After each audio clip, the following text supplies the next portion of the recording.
For today's analysis of famous poetry, we are going to be looking at The Red Wheelbarrow by William Carlos Williams. I always want to just like smush those words together in his name, make his name like Wclumsons, but that's not how you say it. So it is William Carlos Williams. We are going to refer to him as Williams for this video, and if I mess up, please forgive me. I will try to edit it out, but I am not the best at that either. So anyway, here we go. So there are three specific things that I want to touch upon when talking about this poem. The first is imagery. So word choice is everything. You were really going to see that in this Red Wheelbarrow poem. He doesn't use a lot of words, but it is the ones that he uses that are pretty important. Actually, it makes the words that he uses are even more important because he uses so few. So you really have to pay attention to that with this poem. The second thing I'd like to talk about is the format. So how the format changes the emphasis of certain words and the sound of certain words when you read it out loud. So the format is really important because this is a shorter poem. And I'm not saying format is not important in bigger poems, like longer, more wordy poems, but it definitely impacts it a lot more when you have less words in a poem. How those words are read out loud, the format is very important. So that will be the second thing that we'll be talking about. And then the third thing we're going to talk about is this idea of a simple poem. So a simpler style of poetry. Poetry is supposed to use simple language to say a more complex idea. Poetry is not necessarily supposed to be a lot of words. It just has to get the point across as best as it can. And obviously it uses far fewer words than you would with like a creative writing piece, like maybe a fictional story or a novel. Or even just even a song is not typically as short as a poem. Especially in this case with Williams's poem that has 4 lines in every stanza, and I think there's like 4 stanzas. I'm not going to go back and count them though. So anyway, let's begin. The Red Wheelbarrow by William Carlos Williams. Woo! So much depends upon a red wheelbarrow glazed with rainwater beside the white chickens. So, like I said, we were going to talk about imagery first. This poem uses very few words to paint its audience a picture, and I think it's 16 words to be exact if you go through and you count them all. You'd probably have to use a greater number of paints, so like a greater number of different colors of paint, in order to paint the exact same scene that Williams is giving us in this poem here with his words. So I think that's actually kind of interesting if you think about it that way. But the words that Williams chooses are very specific. He has carefully selected these words that he thinks will best describe what he's seeing. And whether this image is real or just an image in his head, he paints a pretty accurate picture of what he's seeing for us to be able and picture it ourselves. So first off, he uses the color red to describe the wheelbarrow. There are many different words that he could have used to describe the color. There are a lot of different ways to describe a reddish color. There's so many different variations of the color red, but he just chose the word red.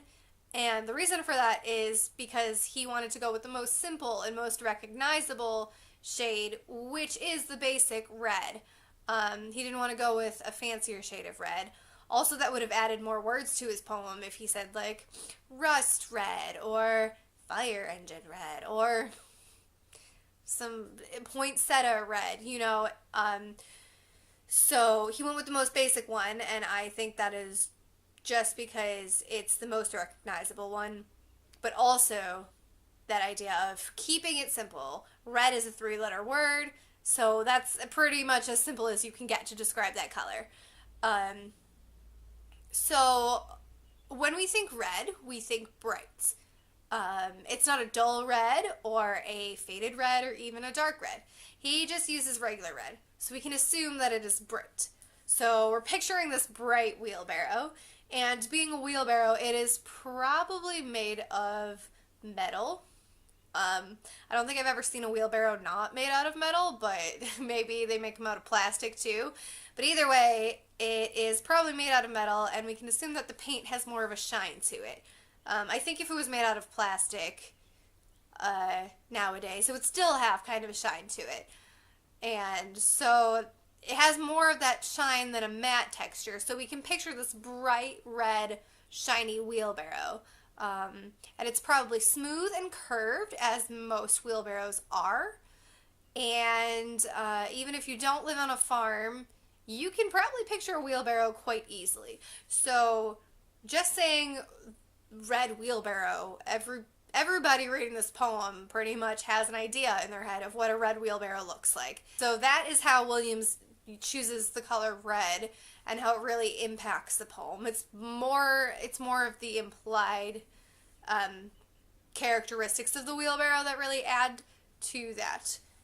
And like I said, it is a commonly known item, and that's why the characteristics can be implied and they don't have to be explicitly stated for us to be able to picture it.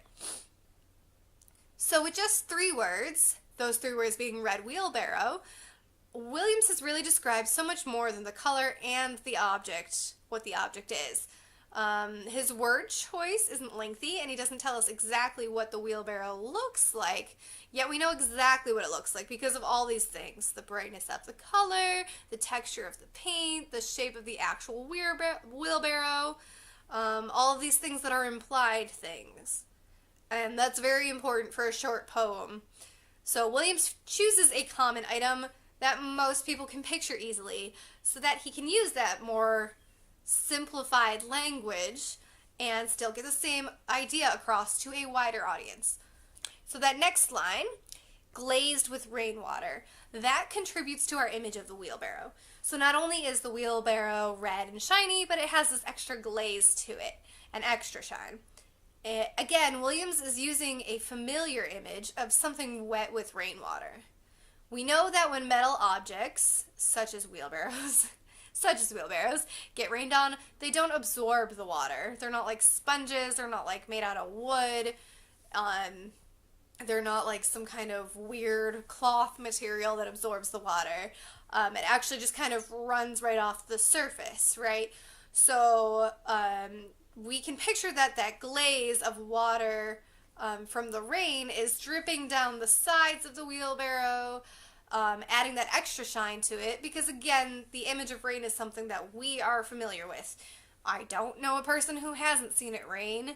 I know there might be people that haven't seen snow, but rain is probably the most common precipitation. So we can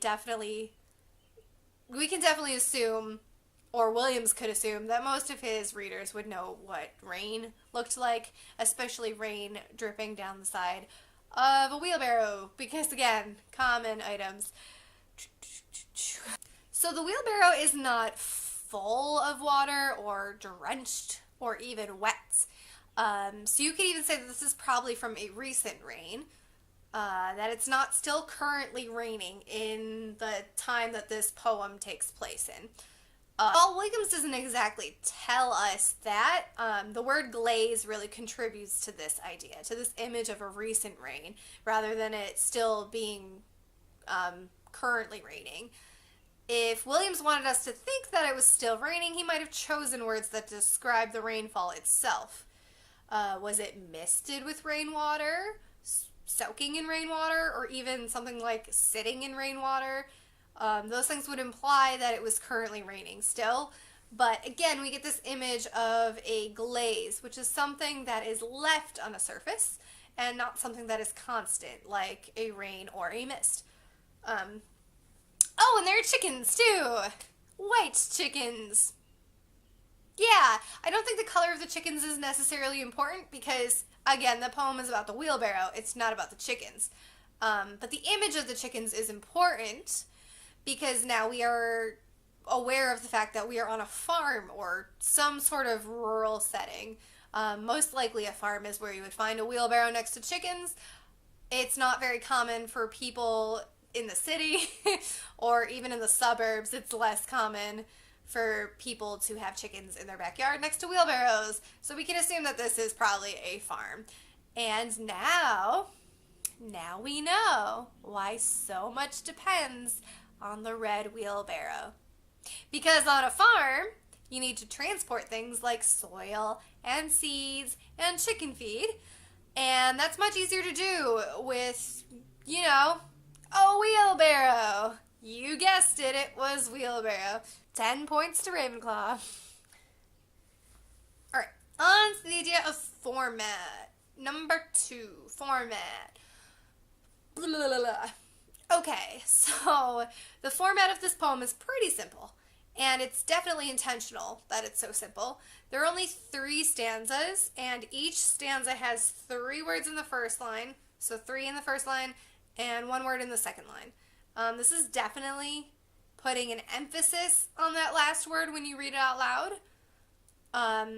So it would, if we had all 4 words on the first line, for example, it would read like, so much depends upon, or so much depends upon, versus so much depends upon.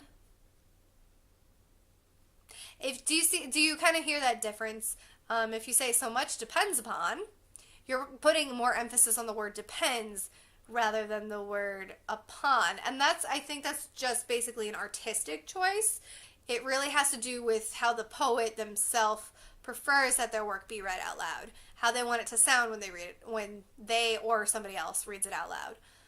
There's something more musical about the way that the lines are read when they're arranged like this. Like I said, it puts the emphasis on the word upon rather than on the word depends, and that is a personal choice made by Williams. There is a beat behind the poem. There's a rhythm, which makes it almost song-like. This is an important thing in poetry, and that's what separates a good poem from just a bunch of words put together on a page in a weird stanza-like format. A poem has to have a rhythm, or at least a good poem has to have a rhythm. So if there's no rhythm, or the rhythm is not consistent throughout the poem, then it doesn't really have that same artistic effect. If a poet is to break the rhythm of their poem, it is most likely intentional, unless they're just a bad poet. And so that's one of those tricks that you can use to spot whether a poet knows what they're doing, knows how their poem sounds when they read it out loud, or if they're just kind of writing fancy words down, using fancy imagery tricks that make their poem look good on the surface, but not necessarily if you really break it down. Nobody's perfect. I'm definitely not perfect, but if you do want to be a good poet, it's important to pay attention to the simple things, like how your poem sounds when you read it out loud. You don't want somebody to read it out loud and have it sound awkward or broken or like a piece of garbage. So I don't know what a piece of garbage would sound like. I just imagine that some of my earlier poems sound like that. So now, the more modern poetry gets, the more it seems that poets tend to stick to the shorter poems. There are still poems that will be a few pages long, but for the most part, poets like to stick to even a few stanzas, if not just a little block of text that is a single poem in a single stanza. So the simplicity in this poem is intentional, and it all comes down to the word choice. Williams could have used more words and been more descriptive, especially with the colors, like I said before. The colors of red and white are the most basic names that you can have for those 2 colors. But that almost makes it easier for us to picture them because we don't have to think about them too hard. While a lot of people think that what makes a poem good is an author's use of fancier words and kind of more advanced language, it's actually the best poets that can say so much and get this idea across with so few words. So for example, if you're taking a class and your teacher's like, ah, this poem is so impactful, and you're like, all he does is talk about chickens, that's why this poem is so impactful, is because he gets the image across very well with very few words, which is actually pretty tricky to do. And I did do an example for you guys later that I will show you, and you'll see how tricky it is to do. So this poem starts off with the line, "So much depends." So we know immediately that the subject of this poem is something that the author views as pretty important. It isn't until later with the imagery of the chickens that we really realize the importance of the wheelbarrow, but we are told from the get-go that it is important. So we can assume that the author isn't lying to us about the wheelbarrow's importance. So much depends upon the wheelbarrow, you guys. So much. Again, by showing us the chickens, Williams is also showing us that farm setting, where it is pretty easy for us to picture how a wheelbarrow could be so dependent upon. And the fact that he doesn't even say we're on a farm, he just says it's next to chickens, and you immediately know where the setting is. You can kind of picture this farm-like setting. That is a very good use of simple language. For him to give you that one small clue that leads to you creating an entire setting in your mind, you can create that entire image of the setting. Like that's pretty impactful, that he can do that with such simple words and such a simple idea as chickens.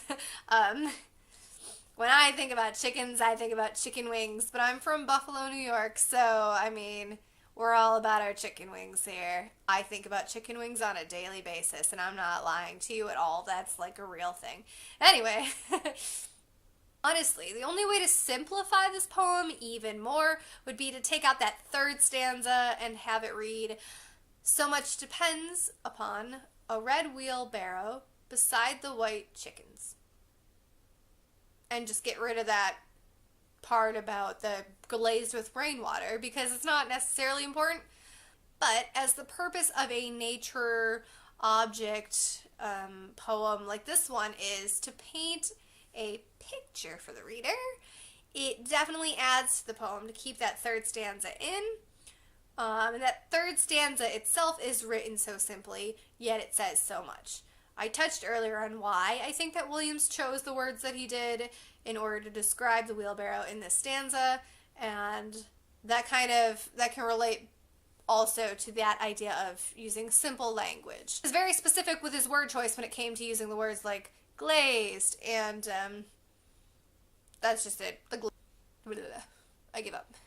So if for some reason you want to write a descriptive poem of your own, in the style of Williams's Red Wheelbarrow poem, I have written up some basic rules for you to follow. So rule number 1 is keep the number of words in each line consistent throughout the stanzas. Number 2, don't use fancy language. You don't need to pull the thesaurus out on this one. Just use the most basic descriptions for an object. Don't tell the reader what they already know. For example, it wouldn't make sense to tell them that the ball is round or the sky is blue. They already know that, so it's not going to add anything to the imagery of your poem. It's something that they can already picture in their head without you having to tell them. So it's just a waste of words to write it down, especially when you're going for a simpler style of poem, like Williams does with the Red Wheelbarrow poem. Number 3, pick one subject for your poem. Williams also has chickens and rainwater in his poem, but we know that the poem is about the wheelbarrow itself. Everything that is added to the poem is added in order to emphasize the idea of the wheelbarrow being useful and what it looks like.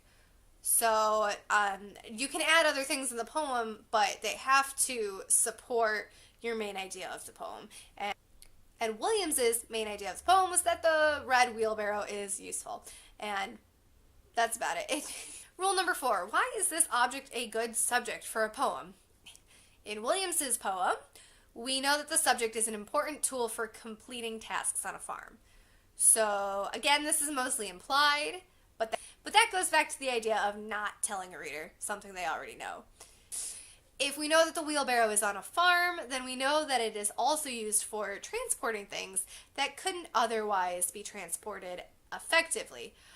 So I made my example, and it's not good, but it follows the rules. So I'm going to read it to you guys anyway.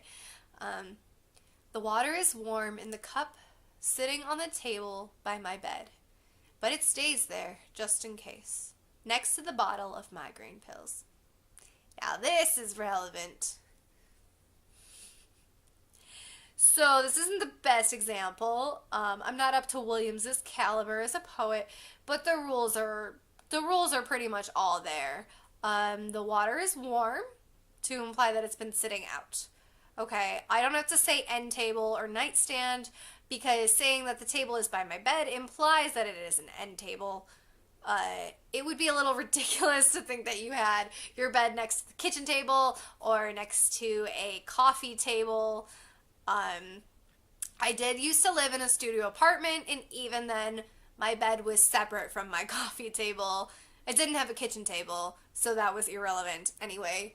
So if you live in a small enough space that you need to use a coffee table or a kitchen table as your end table, that's a little unusual. That's not normal. That's not how normal people live. That's not how the average person lives, I should say. So anyway, and the water is important because I need it to take my migraine medicine, which also sits on my end table, which implies that I get migraines a lot while I'm either going to bed or already in bed.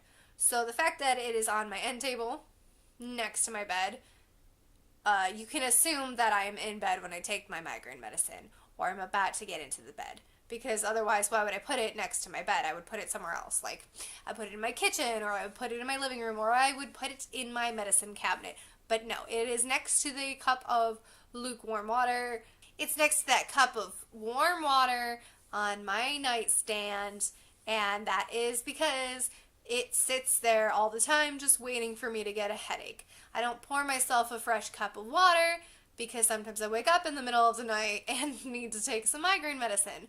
And so, like I said, it's not the best example, but it follows those 4 rules that I stated earlier. And so you can kind of try and make your own if you want. If you want to put in the comments, I would love to see it. I want to see that you guys can do a better job than me. So that's your challenge for this time. I want you to write your own red wheelbarrow poem and put it in the comments section. If you would like to hear or read more of my own personal poetry, I do have some books on Amazon.com. You just look me up by my author name, S.E. Broxup.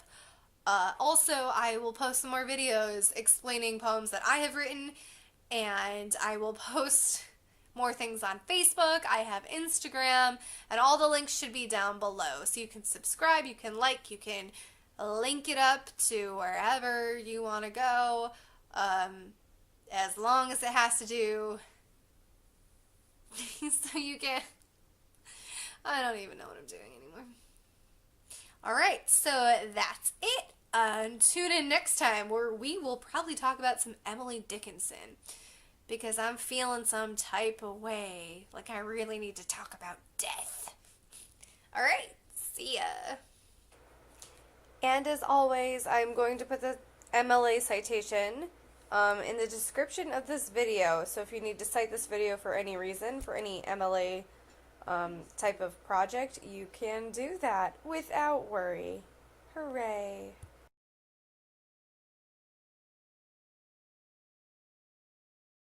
So much depends upon a red wheelbarrow. So much depends upon a red wheelbarrow glazed with rainwater beside the white chickens. I wonder if Williams lived on a farm or if he just visited farms a lot and he was like, yo, you know what's some dope? I'm not going to use the bad word. You know what's something really dope we could write a poem about? It's going to be a wheelbarrow. Or maybe it was raining and he was looking out his window. He was just super, super bored, like one does on a rainy day. And he was like, man, I guess I'll write a poem and it's gonna be about this stupid wheelbarrow because that's the only thing I see. But again, it probably wasn't raining outside. And yeah, so that's not a very plausible.